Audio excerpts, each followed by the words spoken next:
Welcome to an episode of Crippled by Culture, where we talk about everything in life and relate it to the disability and chronically ill community.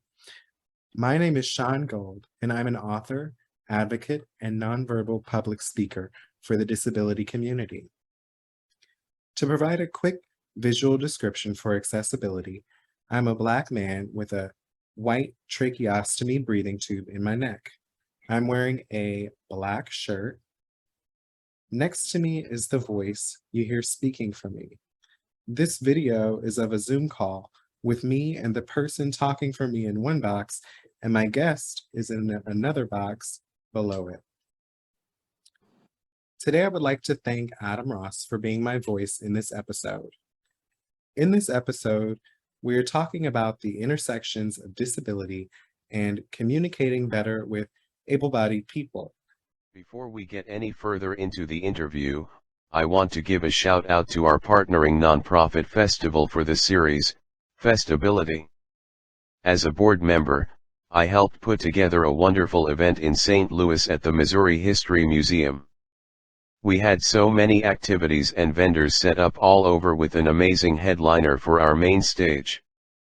Getting to do this event was a dream come true.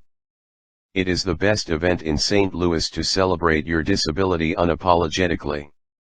Make sure you come out later this year. More information will be available soon.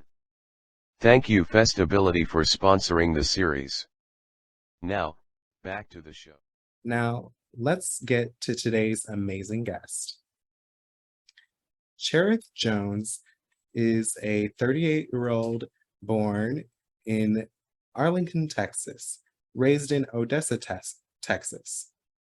Born with Spina Bifida, used crutches and braces as a child, but now is a full-time wheelchair user. She has associate's degrees in general studies and interpreter training, and a bachelor's in psychology. Cherith is a full-time intern at nonprofit that helps human trafficking survivors. Cherith lives alone, drives independently, and pastor's daughter. Hi. Cherith, thank you for being here today. How are you doing? And I'm would you good. mind giving a visual description of yourself, please? Sure. Hi, thank you for having me. I am a Caucasian female with about jaw-length curly hair and a kind of a red-pink top with like a black lace thing right in the middle. With that, oh, excuse me. So, also I have brown eyes. I appreciate that. Not a problem. That was First, do you identify with having a disability or chronic illness? yes. Do you mind sharing what disabilities or chronic illnesses you have? So I have spina bifida. It's a birth defect, essentially.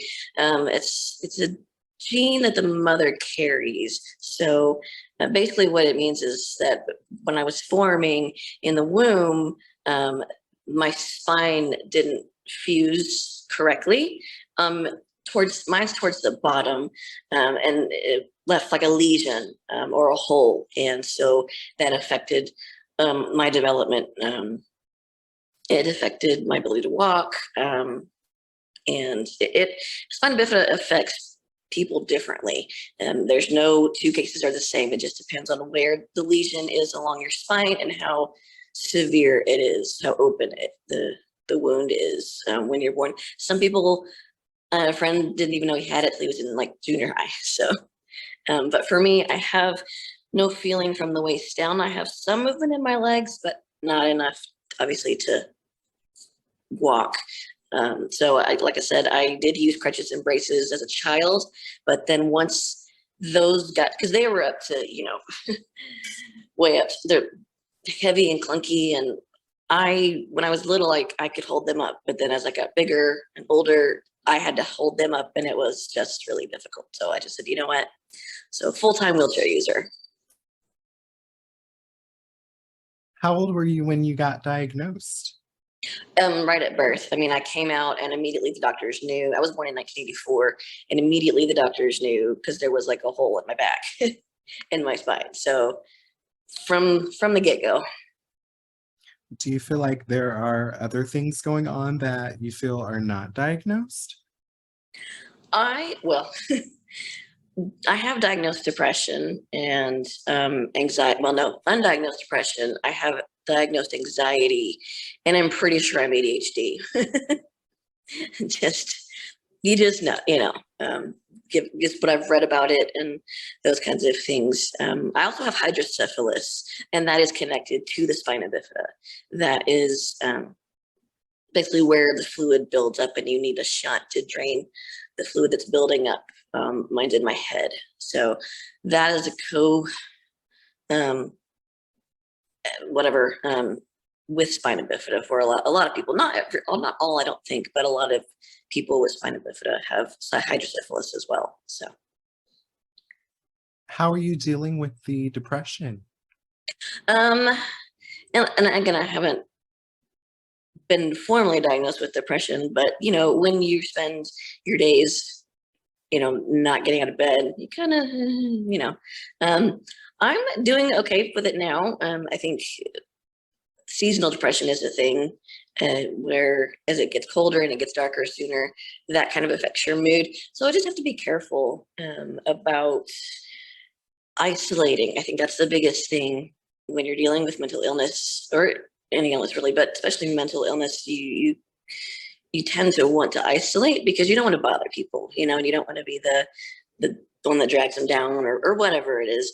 And so we tend to isolate, but that's, you've got to reach out to people. You need somebody. I was in a really, really bad place last year, and it wasn't until my dad surprise visited me, because I was living in Killeen at the time, about 6 hours away. And just things were not going well. And I just got really depressed, and I just stopped doing anything, going out, getting out of bed. Like, we just stopped. And it wasn't until my dad surprised visited me because he knew I'd just been passed over for a job opportunity. And my dad wanted to cheer me up and stuff. So he came and saw how I was really doing. And so we talked, we cried, we cleaned, and started talking to a counselor, a church counselor, and he would just call and we would talk and kind of help me figure out practical steps to combat that. Because he said, sometimes you have to do your way into feeling better, behave your way into feeling better, as you start doing little things day by day, getting out of bed, making the bed, small things, then that creates that cycle. So I just have to keep doing things to stay out of that hole and reaching out as I need to. Does TikTok help with the depression?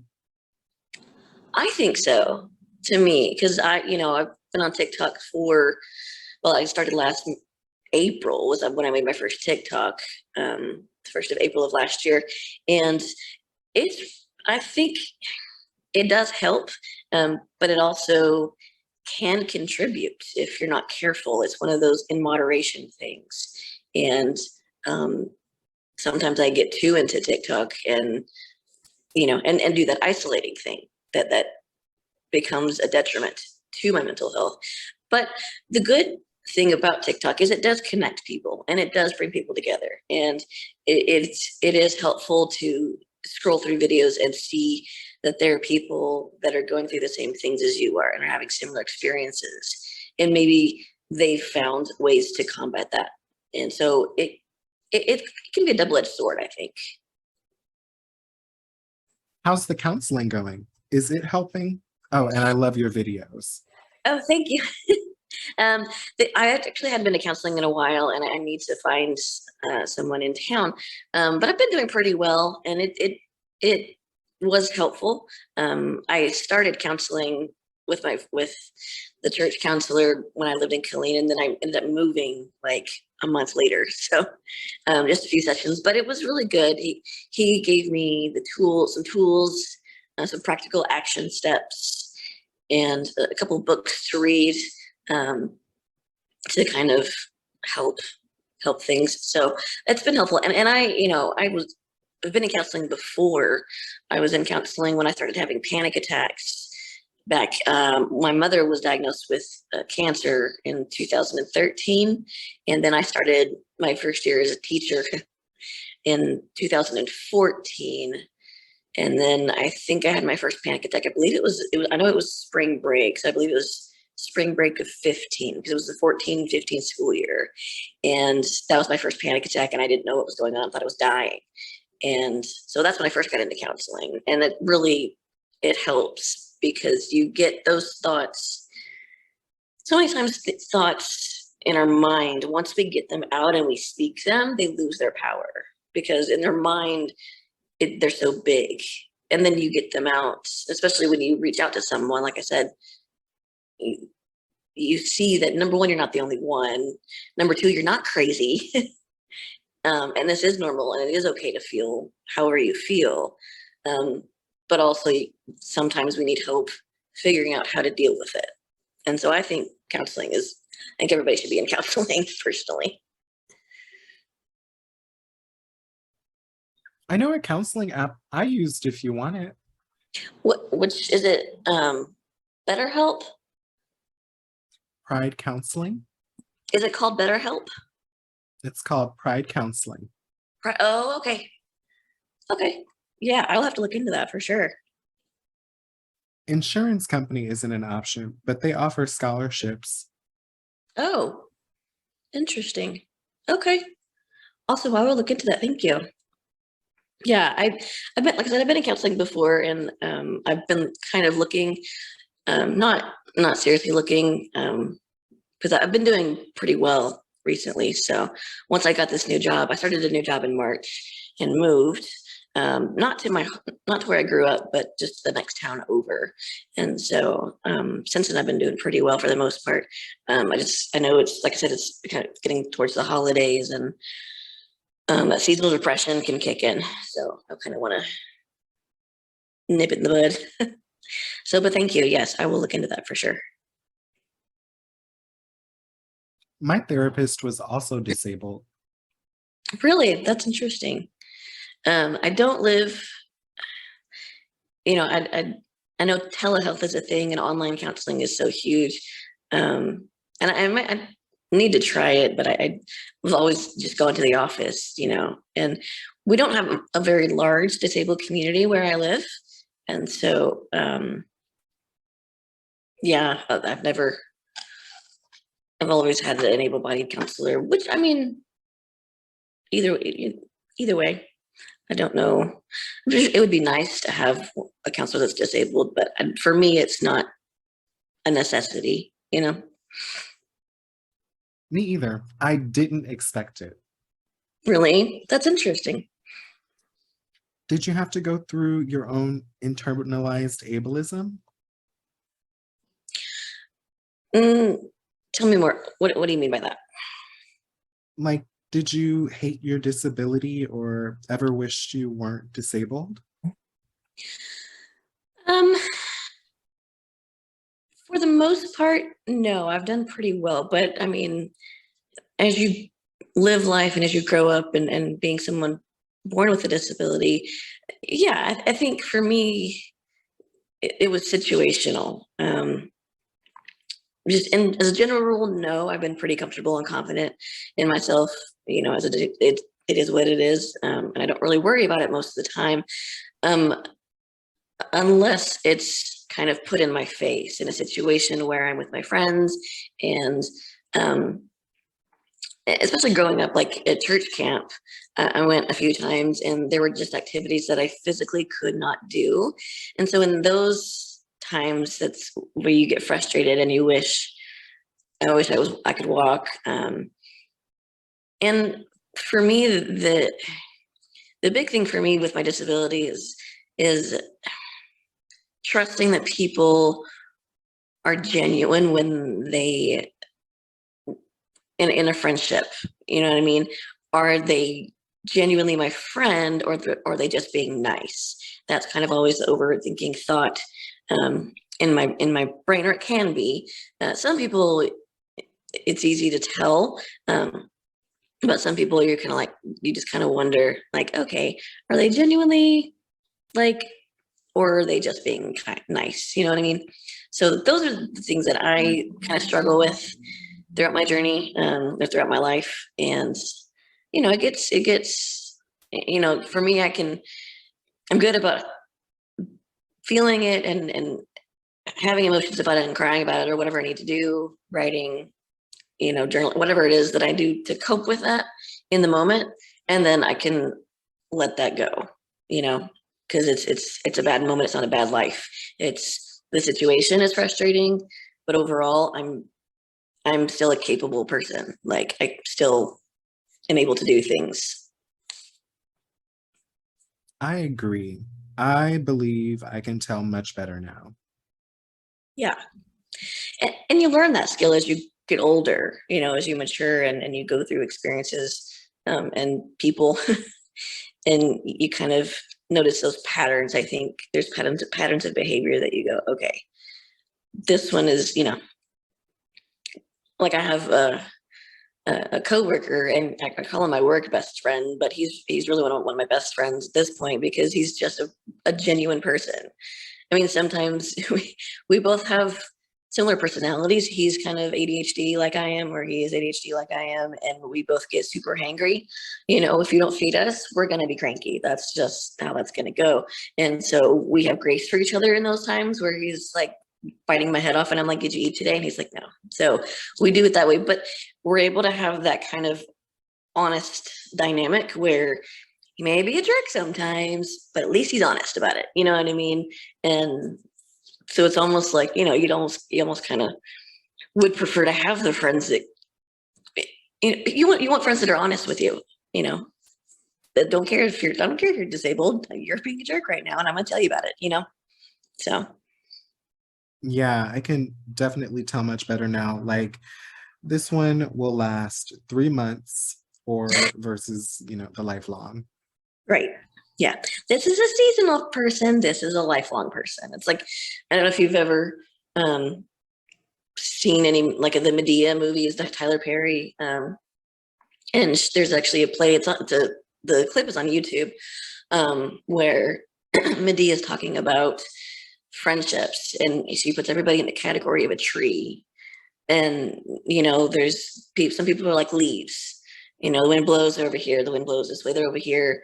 And then, seasons change and they fall and they're done and they're gone, um, the branches are a little bit difficult to tell because they're part of the tree, and they can be strong and things like that. But you put enough pressure on it and it snaps still, but if you have 2 or 3 roots at the bottom of the tree that are underground, that's what nourishes the tree, and they're not going anywhere. Those are your people, like your lifelong people. Hang on to those people, and the other thing she said was, don't get mad at them for at the leaves and the branches, but that's who they are. That's what that friendship, that relationship was.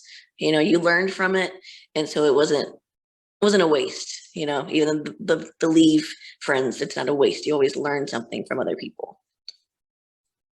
I love those movies and that clip. Yeah. Yeah, I found that clip right after I was going through a breakup about 10, 12 years ago. What do you think you've learned that stays with you on a daily basis from the disability community or a specific disabled person? Something that sticks with me. I think something that sticks with me from the disabled community, not necessarily a person, but just as a disabled person, and interactions I've had with the disabled, as we're just people, we whether we drive, whatever our life looks like, we're just people, and we're all trying to live our life, and we may do it in a different way, but we're still doing it, and that's not a better or worse thing. You know, my life looks like my life, your life looks like your life, and we all just live. And so trying to, because people, society, I guess culture, they tend to a lot of times put people with disabilities on a pedestal and, oh, you're so inspirational. No, I'm just me, like, and to me, it's like, okay, why am I an inspiration? Like, you're an inspiration because you're funny and because you are positive. Thank you. I appreciate that. But you're not an inspiration because, I went to Walmart today. You know what I mean? Like, because I got out of the house. That's just living my life. I'm hungry. I need to get food. It's dehumanizing. Yeah. Yeah, it is. And I think that's where this communication comes in, as a disabled community and then the non-disabled community. I mean, there's, say, for lack of a better term, good and bad people in all groups, in all cultures, in all communities. You have good representation and bad representation, and I think, but I think sometimes able-bodied people, they come off negatively when that's not the intent. But the problem is, one of the problems is that there's this communication deficit, where breakdown, if you will, where is disabled people, as a disabled community, we sometimes get offended too easily, right? I was somewhere a few years ago, and somebody said, "Hey, can I get the door for you?" I was like, "Sure, thanks." Like, I appreciated that. And they were like, "Oh, thank you for being nice." They said, "I tried to open the door for somebody, a disabled person, one time, and they like yelled at me for asking to open the door." Those kinds of things, where that's not called, that's unnecessary. I get it, you're independent and that's fine, but don't be a jerk about it, right? Communicate. Like, hey, like, if someone is coming, like, if somebody's wanting to open the door for you or wanting to push you, like, no, I got it. And on the flip side, able-bodied people, ask before you just start doing stuff, right? Don't assume. That's a whole, all of it can be summed up as don't assume anything. Have a conversation. Like, when your kids that are able-bodied are, staring at the girl in the wheelchair in the mall, like, maybe they have a question. Like, let them ask questions about things. Like, "Mommy, why does she," like, answer the questions and let them talk to us. You know what I mean? Open that communication and be able to talk. And able-bodied people, like, sometimes they don't ask questions and they stare or whatever because they may have been put down by someone with a disability before, and now they don't feel comfortable asking those questions, because you don't want to be offensive or whatever. But you've got to have that communication. Otherwise, we're always going to be looked at differently, because it's a lack of understanding.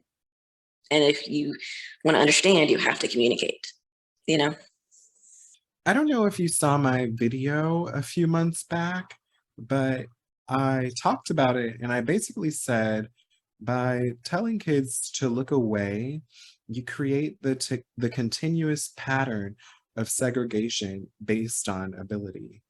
Yeah, absolutely. Absolutely. Like, the more able-bodied people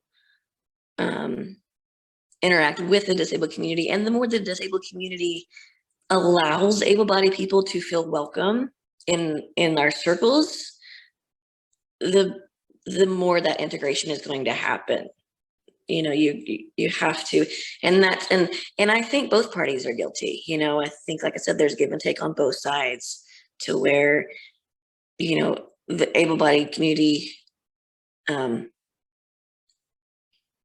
we wish that they would understand, or try to understand better, but maybe they had a bad experience with a disabled person and they don't feel comfortable, or their parents or the upbringing or whoever, told them, don't say anything, don't look, don't look, or they had a bad experience with someone with a disability. And so for whatever reason, there's that fear of, I don't want to offend them, right? It might be they're trying to come from a good place, but they just don't know how to navigate that. And so, yeah, I think we need to come together and have conversations and do life together. The more we do life together, the Yeah. better it get. Yeah. But we still have segregation in schools. Yeah. Well, yeah. And that's the other thing too. We do. I mean, there's schools, because I was a teacher for several years and in the public education system. And my first school had an elevator, it's 2-story, but it had an elevator, so it was relatively accessible. Then I was an itinerant deaf. My background is deaf education is my when I was teaching, and when I was a classroom teacher, I was in a building that had an elevator, so it was fine. But sometimes the elevator would break down, right? And sometimes, like in my last teaching job before last, I was an itinerant, so I traveled to different campuses. And some of the campuses were really, really old. And as you know, I'm sure the older buildings, they don't have the accessibility that they need to, because the laws, the ADA there needs to be some more structure to the ADA, in my opinion. I think it's too loosely defined, and a lot of establishments just out in the world, they do the bare minimum, basically. I mean, I was at a hotel in Lubbock several years ago, and it was the handicapped accessible room, and they didn't even have a shower chair in the bathroom. Like, really? And the counters were too high. It's just, and even my apartment, this apartment I have right now is great. It's just a 1-bedroom, 1-bath, and it's super accessible. I have all the counters are low, all of that, but like the microwave was still above the oven, So it's like, okay, you're almost there. You're so close. In a lot of places, they're so close, but, and again, it goes back to communication. If architects and people that are building these buildings would have conversations with the disabled community and make the buildings accessible to begin with, then we would all have accessibility anyways, right? So, yeah. We need an amendment. Yeah. 30+ year law only does so little, and it can easily be outlawed. Yeah, exactly. Yeah, we need an amendment, and we need clear guidelines on, because they're like bathroom stalls. There may be one bathroom stall. Some places have 2, where it's maybe a little bit longer than the rest of them, but I still can't fit material in there and close the door and maneuver like I need to. Now, your involvement in the disability community. What kind of advocacy work do you do, if any? I don't do any advocacy work per se, but I mean, just in my day-to-day life, people see me and I'm always, hey, can I ask this question? Yeah, of course you can ask me. I'm an open book with my disability. Like people, can I ask you this question? This might be a weird question, but can I ask it? Like, yeah, ask the question. I mean, I've had people ask me some weird questions, but you don't know. And the more you know, the better it is. I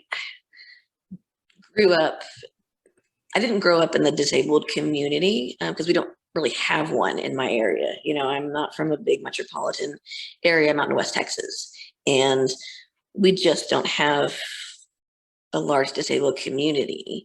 And so the extent of my interaction with the disabled community at large was growing up was like summer camp. There's a Spina Bifida camp that I went to. There's a camp called Camp Extreme. It's in Houston. Spina Bifida camp is in Dallas area. Camp Extreme is by Houston. It's a camp for people with spinal cord injuries and spina bifida as well. And then I went to Texas Lions Camp, and there's Lions camps all over. I went to Texas Lions Camp in Kerrville, and then there was a camp in Missouri called Camp Barnabas, and it was a Christian camp for people with all kinds of disabilities, physical, mental, all of that. So that was where I really got my exposure to the disabled community. And so I grew up in an able-bodied world for the most part, quite honestly, but I'm able to have those conversations with people. Because my thing is, you can ask me anything. It's how you ask that question. How are you phrasing that, right?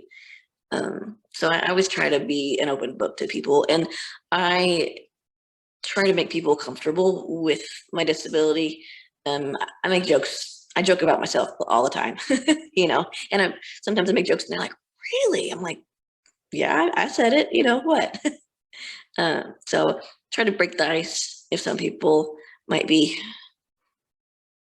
nervous or whatever.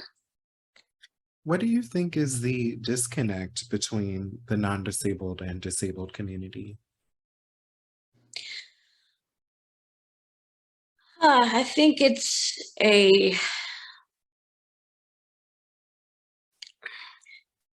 fear on the level that, on one hand, you have the disabled community who has come into contact with able-bodied individuals that have been awful, that have maybe said the wrong thing or done the wrong thing, but done it maliciously, have been maliciously awful, right? And so then the disabled community becomes hesitant to interact with the able-bodied community. The able-bodied community may have tried to interact with the disabled community in some way, on some level, or a person or a group or whatever,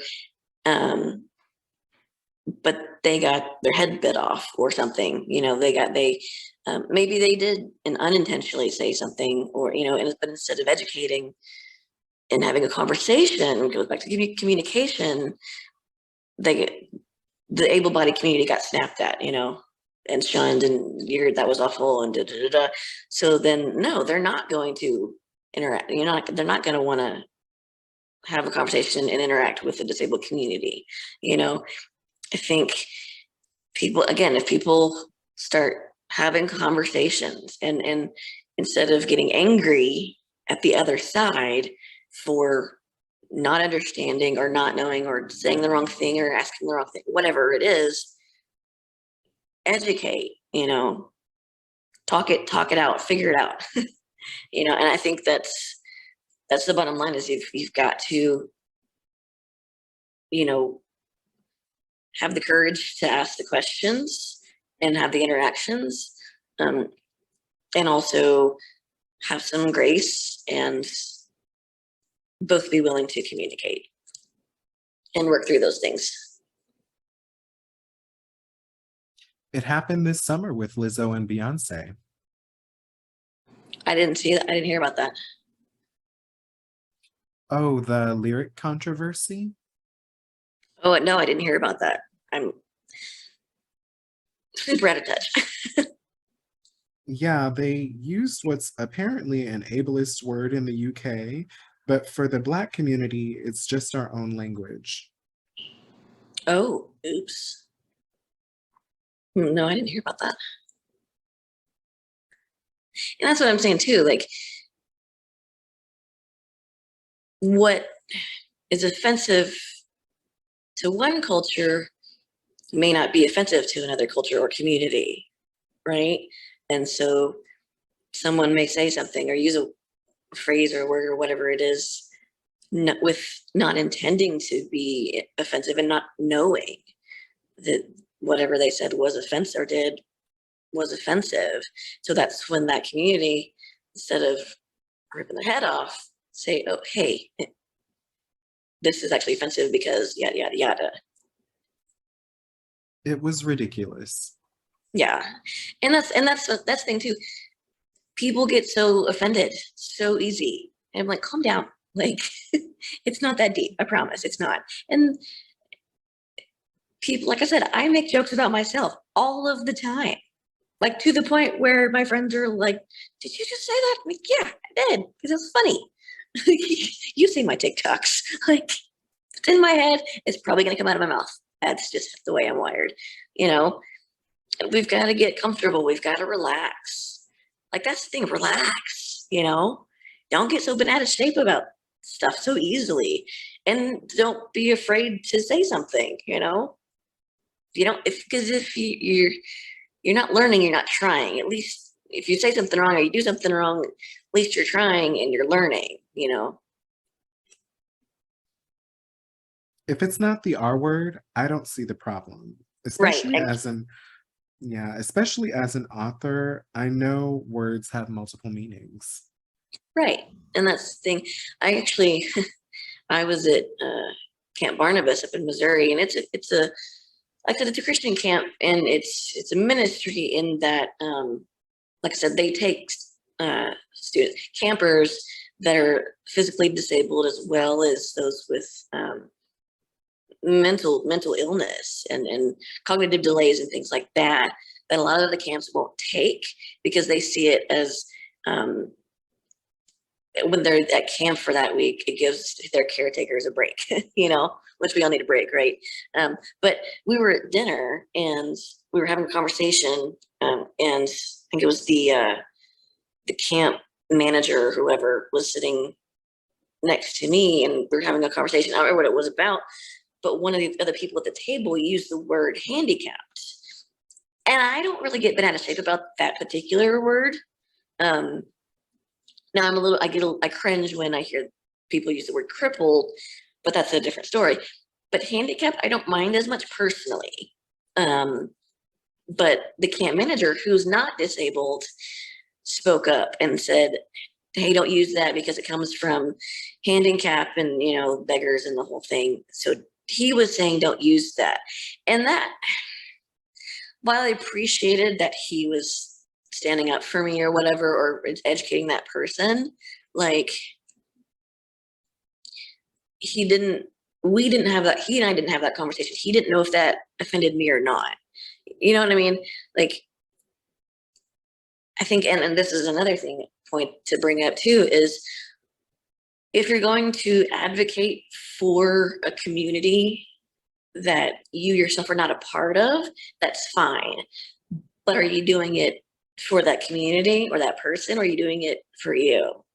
Right? And if you're coming in guns blazing to support this community, like, but you have yet to have conversations and interactions and genuine friendships and relationships with members of that community, and you haven't had conversations about what it is that community actually needs and wants, and you just come in and start spouting off at the mouth and assuming you know what they want, what they need, you've missed the entire point of being an advocate for a group or a person, you know? Well, this show is called Crippled by Culture, so my bad. I find crippled funny. Yeah, no, and that's, and in that context, I don't mind it at all, because it's the title. Like, that's what I'm saying. It's not, I don't find that offensive. It's just if, you know, someone's preaching or something. I actually teased the pastor of my old church. He was reading scripture, and it was just in the Bible, and it's talking about the crippled man that his friends lifted him up onto the roof and lowered him down to see Jesus. But he kept using it. So I gave him a hard time about it. And he's like, it's in the Bible. I'm like, I know, it's fine.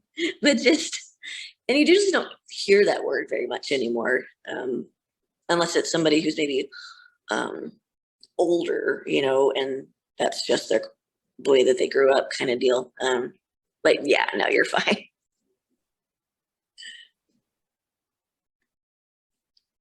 Have you or anyone you know been infantilized or fetishized due to their disability? No, I've heard of that. I've heard of that, but I myself have never experienced that. I mean, haven't really been in that many relationships, but that was never a thing, but I have heard of it though. But I'm like, good. What do you think are some basic accessible accommodations that you think everyone should provide that's really simple but don't? Um, ramps everywhere. Like, if there's a step or a flight of stairs, have a ramp, have an elevator. Period. Like, and there's places that don't. I mean, there my office building where I work right now, there's a ramp on the side of that building that I work on, but there's not a ramp to like the front office side of the building. So things like that where it's put, I mean, how is it difficult to pour some concrete at an angle, or make sure your ramps are not broken and janky, like make sure that they're in good condition, keep them in good condition, maybe put some rails on it, that kind of thing. Bathrooms, just make them longer and make them wider, like make it like a small room, that's not that hard, things like that. Trying to think what else. Yeah, the ramps in the bathrooms, I think, are the big thing for me that I've run into, that just in older buildings, and if it's an older building, they should have to update. Like, Why do you think people haven't? it depends on the person, I think, but some I think just don't think about it. It's not in their face. It's not right there. They don't know anybody that's disabled or whatever, so they genuinely just haven't thought about it. Or it's too expensive and they are greedy, or they're just lazy. I mean, it's any number of reasons. But I don't think they're all malicious. I think sometimes they just don't think about it because they don't see it. One word, laziness. Yeah, for sure. I mean, and it's not that hard to include everybody, and that's and when you put a ramp in, don't put it on the other side. Like, here's the entrance, here's the steps. The ramp should be right there, like right there. That's the thing that irks me too, is why, and like I said, it's that separation, it's that segregating, where if this is right here, this able-bodied thing is right here, the accommodation should be right there, or built in. Like, there was a place I saw that the ramp was kind of built in to the steps, which I thought was cool.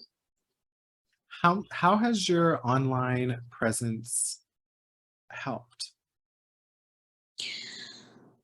Well, it's interesting because I mean, I got on TikTok, like I said, last March. I had just moved and was living by myself, so I, kind of got into it, and I just started making videos, and wasn't really sure where it was going, what I was going to do with it. But it's been helpful, I think, to have conversations, whether I'm stitching a video, duetting a video, or I'm just saying, hey, today in the adventures of being in a wheelchair, this was the interaction. Here's what to do, what not to do. Like, it's opened up those conversations and made people think. Because again, if they don't have any experience with people with a disability, they don't know what they don't know, and that's not their fault. So it's kind of helped to educate people about disabilities, kind of the do's and don'ts, and what not to do, and brings humor. Like, and that's the thing.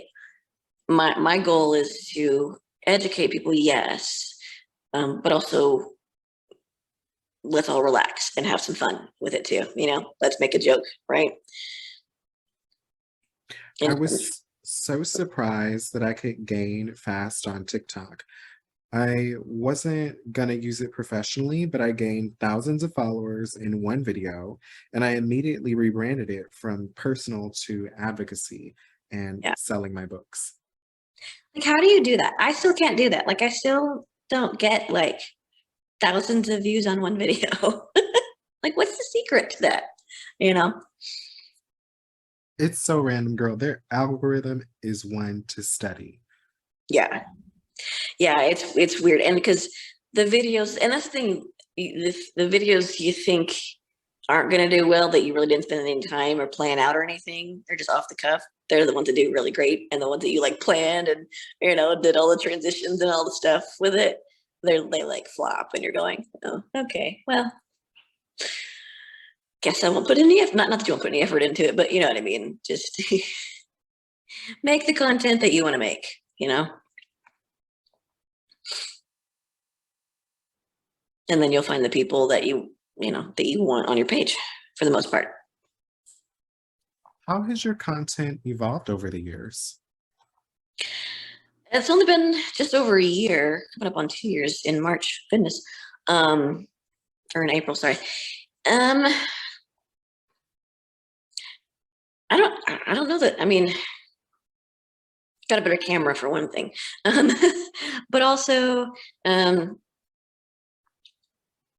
don't know. I think I still kind of do random things. I don't really have a specific niche, whatever. But I think I'm more comfortable, and I'm more purposeful with what for the most part, with the videos that I put up. And because I do a lot of the wheelchair content, the funny wheelchair content, that's my main thing. And then I'll do just a one-off here and there that's just funny in general or serious. Like if it's, Domestic Violence Awareness Month or whatever, I'll put out something for that to acknowledge those kinds of things, which I think is important. So I think my content is maybe a bit more focused than I was at the beginning, because at the beginning, I didn't know what I was doing. I was just, Okay, a little context for everyone watching. This is pre-recorded months in advance. So when this is out, it will be a year for her. Gotcha. How do you plan on evolving your content in the new year? I don't know. That's something to think about. I mean, I don't know that I'm necessarily trying to get TikTok famous or whatever, but if I can use it, like I said, just to continue to educate people, in a fun kind of way, I think that's the goal, is to educate people about not only just the disabled community, just about other things, spreading awareness about domestic violence or suicide or what depression, whatever it is. So I think just continuing to educate and to make people aware and make you laugh, like I always say, don't put things in face holes when you're watching my content. That's not going to go well for you. What tips do you have for making your content accessible for everybody, especially for non-disabled creators? If you don't have automatic captions, put the captions on. I think put the captions on, and maybe like being a bit more descriptive in your videos might be helpful. Things like that to provide accessibility. And it's maybe a little bit harder to talk about accessibility when it's online, it's through a screen on a phone or whatever, but yeah, being a bit more descriptive, captions, things like that. I know there's a creator that is blind, and she has when she does live, because she does her makeup on live, and she has her voice, it talks to her and tells her what the comments are. So that's pretty cool. Because I know your phone, like the iPhones, have a lot of accessibility options. Have you researched domestic violence and how that affects disabled people? A little bit.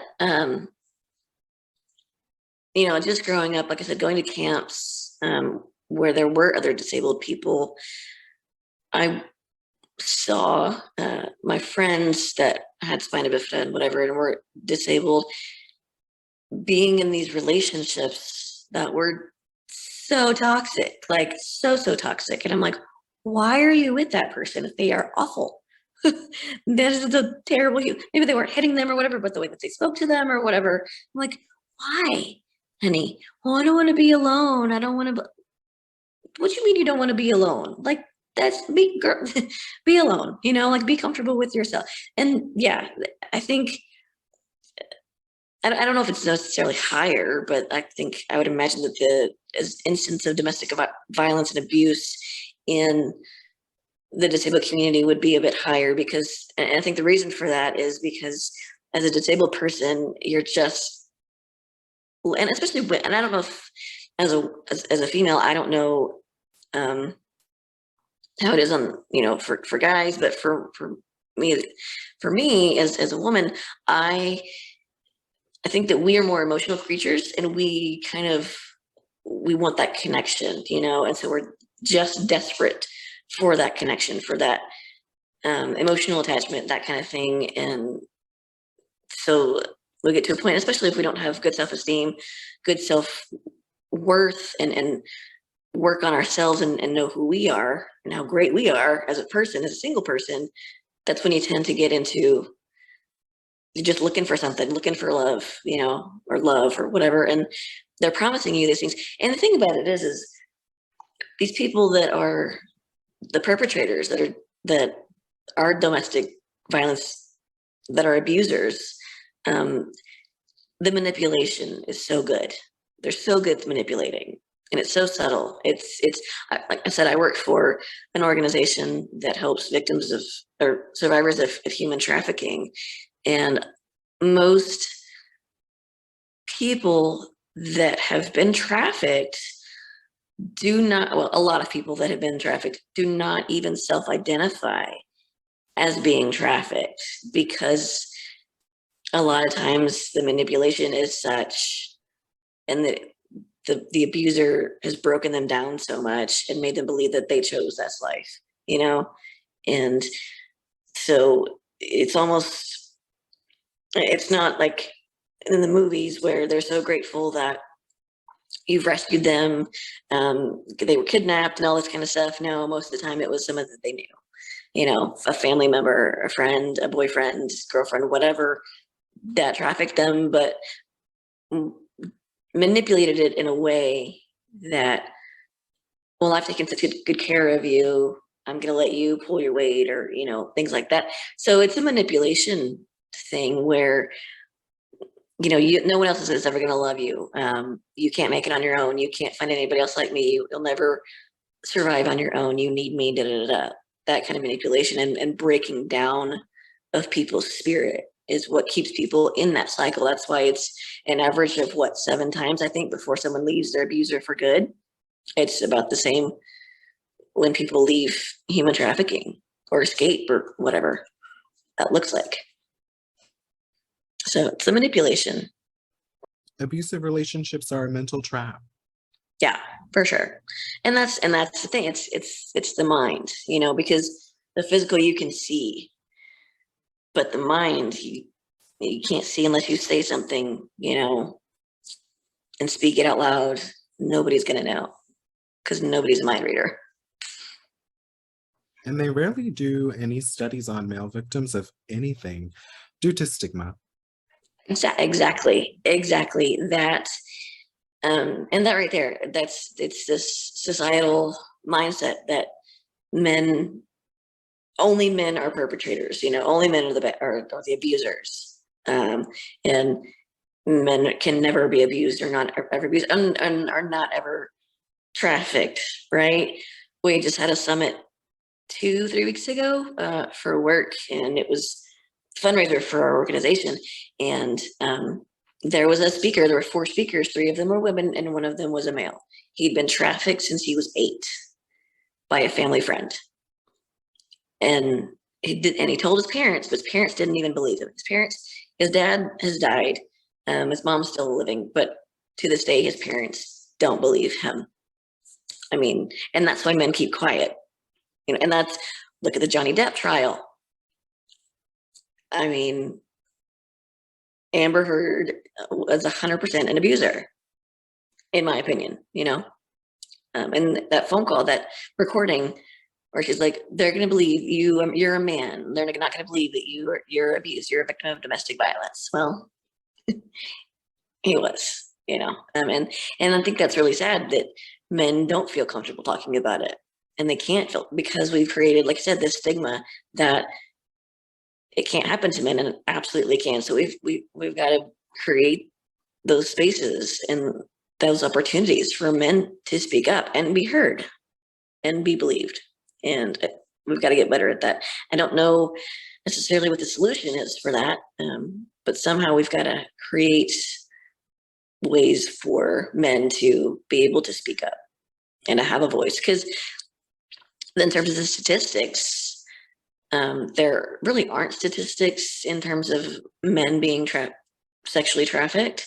But I would wager to guess that they're as high as women getting trafficked. They just don't talk about it because they don't feel like they can. And I wrote a sexual assault book, and I wrote in such detail what the male victim went through by his roommate violating him. And a friend still asked why he cried so often. Wow. That's awful. And yeah, we don't allow men to have emotions and feelings. Like, what do you mean, why am I crying all the time? I was I was assaulted. Like, that's trauma, you know? And it is sad that men are not allowed to, or don't feel like they can express that. And that's the thing too about, and it's grief, you know. My mom passed away in 2016 on September 11th, and you know, grief is not linear. Grief is up and down. You know, things even now, that this year, this past September, last month, because her birthday is also in September, so it's a fun month. Lots of emotions. And so this year was just harder for some reason, and I'm not sure where that comes from, but some moments are harder than others, and some things will set you off that you didn't expect to set you off, and some things you expect to be really triggered by, and you end up being okay in that moment. Grief it's an ebb and flow, and it's not, like I said, it's not linear. It's, you know, it's like the tangle, you know, just tangled, and it's complex, and there needs to be more understanding and more conversation about that, and more grace, I think, for people that they're grieving, you know, and that's okay. Now, there are ways to grieve that are unhealthy, and I think it's not so much getting over it, but living with what's happened and moving forward. Being able to move forward is the thing. If you're stuck and you're not able to move forward in life, that's when you have a problem. But if you're just feeling emotions at a particular time, let's let people do that. The stigma around male survivors is especially true for older generations. Oh yeah, because back then, way back in, you know, my parents' time, you know, when my parents were growing up, and you didn't talk about stuff. You didn't talk about it. It was, you know, like counseling. What's that? You know, mental health. What's that? You know, trafficking, sex trafficking wasn't even a title, a thing, until 2000. There was no label for that until 2000. Do you think forgiveness is a part of the healing process? I do. I think so. Because, and you have to understand, forgiving somebody is not excusing their behavior. It's not saying it's okay. what they did, because it's never going to be. Forgiveness is not necessarily for that person, it's for you to be able to let go of that anger and resentment and those negative feelings, towards that person, and let it go in a healthy way. Doesn't excuse it, doesn't make it okay. Do they still need to be prosecuted and punished? All of that, yes. But forgiveness in terms of, I'm not letting it affect my life. I'm not letting that person control my emotions and how I live my life anymore. It's for you. It's not for that person. I had to learn that myself. At a young age, I had to learn it. Yeah. Yeah.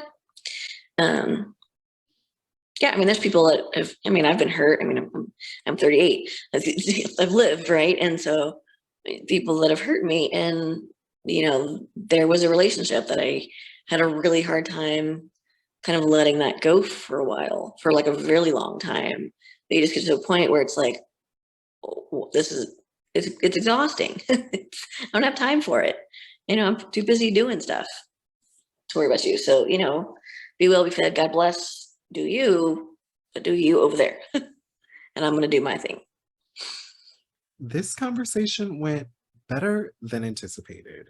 Oh, good. Is there anything else you want to discuss? No, not unless you have anything. Thank you so much for coming on and having this conversation with me. I hope you have enjoyed this as much as I did. I appreciate the insights that you provided as well. And if people wanted to connect with you and support the work you do, where can they do so? So I'm on TikTok, Sassy Hot Wheels. That's me. And that's also my Instagram. So my Instagram is linked in my TikTok. I do have Facebook. That's more of a personal thing. I don't really give that out just to people. But yeah, find me on TikTok, find me on Instagram. And yeah. I will make sure to share everything in my description below. Awesome. Well, thank you so much for having me. It's been fun. It's been a good conversation. So thank you for having me. Yeah, thank you. And once again, I'm Sean Gold. Thank you for watching. Make sure you comment all your thoughts, and subscribe. I'll see you all next time on another episode of Crippled by Culture.